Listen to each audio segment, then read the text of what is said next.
கிறிஸ்துவுக்குள் அன்பான கர்த்தருடைய பிள்ளைகளே, இன்றைய வேத வசனமும் ஜெபமும் சங்கீதங்களின் புஸ்தகம் 36ஆம் சங்கீதம் 9ஆம் வசனம். ஜீவ ஊற்று உம்மிடத்தில் இருக்கிறது, உம்முடைய வெளிச்சத்திலே வெளிச்சம் காண்கிறோம்.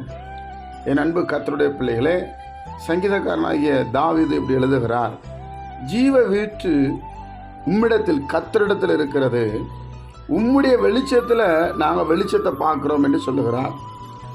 ஜீவ ஊற்று, நித்திய காலமாய் ஊறுகிற அந்த ஊற்று, நம்மளை பரலோக ராஜ்யத்துக்கு நேரம் நடத்துகிற அந்த ஊற்று ஆண்டவராக இயேசுவிடத்தில் இருக்கிறது.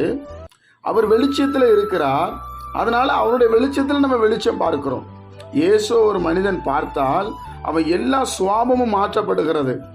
அவன் எவ்வளோ முரடனாக இருந்தாலும், எவ்வளவு தவறு செய்கிறவனாக இருந்தாலும், இயேசு கிறிஸ்து ஒருவன் பார்த்தால் அவன் மாற்றப்படுகிறான். அந்த பழைய சுவாபங்கள்லாம் மாற்றப்படுகிறது. அதனால தான் கெட்டு போனதை ரட்சிக்க இயேசு கிறிஸ்து இந்த பூமிக்கு வந்தார் என்று நம்ம பார்க்க முடிகிறது. இப்போ என் அன்பு கர்த்தருடைய பிள்ளைகளே, உம்முடைய வெளிச்சத்தில், ஒரு வெளிச்சம் இருட்டில் இருக்கிற பிள்ளைகளுக்கு தான் தெரியும் வெளிச்சத்தை பார்க்கும்போது எவ்வளோ சந்தோஷம்னு. வெளிச்சத்தில் இருக்கிறவங்களுக்கு அது ஒரு பெரிய விஷயமா தெரியாது. அதனால தான் இருளில் இருக்கிற ஜனங்கள் வெளிச்சத்தை கண்டு சந்தோஷப்பட்டார்கள், ஓடி வந்தாங்க. இப்போ நம்ம கூட இருட்டுக்குள்ள வரோம், ஒரு வெளிச்சத்தை பார்த்தா நம்ம மனசு எவ்வளோ சந்தோஷப்படும். அதுபோல் நம்ம வாழ்க்கை முறையில் வெளிச்சத்தை கொடுத்தவர் ஆண்டவராக இயேசு கிறிஸ்து. நம்ம எப்படி நடக்கணும், எப்படி வாழணும், எப்படி பேசணும், எப்படி செயல்படணும், எப்படி அன்பாக இருக்கணும், எப்படி உதவி செய்யணும், இப்படிப்பட்ட பல நன்மைகளை, பல காரியங்களை இயேசு கிறிஸ்துவை பற்றி இந்த வேதத்தில் அதிகமாக எழுதப்பட்டிருக்கிறது. இதை நாம் அவரை அறிந்து கொள்ள வேண்டும் என்கிற எண்ணத்தில் இந்த வேதத்தை படித்தால் நாம் எல்லாவற்றையும் எளிதாக புரிந்து கொள்வோம். அதன்படி நடக்க நம்ம முயற்சி செய்வோம். முயற்சியுடையோர் இகழ்ச்சி அடையார். முயற்சி செய்யும் போது நிச்சயமாக ஆண்டவருக்குள் நாம் பலப்பட்டு விடுவோம் பிரியமானவர்களே. அப்போ ஜீவ ஊற்று எங்கேயும் இல்லை, இயேசுகிட்ட இருக்குது.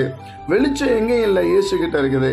இந்த ரெண்டும் அவருடைய நாமத்தினாலே நம்ம அவரை பின்பற்றி போகும்போது நாம் இடற மாட்டோம். ஜெபிப்போமா?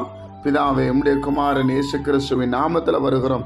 உம்முடைய சமாதானத்தை எங்களுக்கு தாரும், உங்கள் சந்தோஷத்தை எங்களுக்கு தாரும். ஆண்டவரே, இந்த நாளை எங்களுக்கு ஆசீர்வதித்து தாரும்.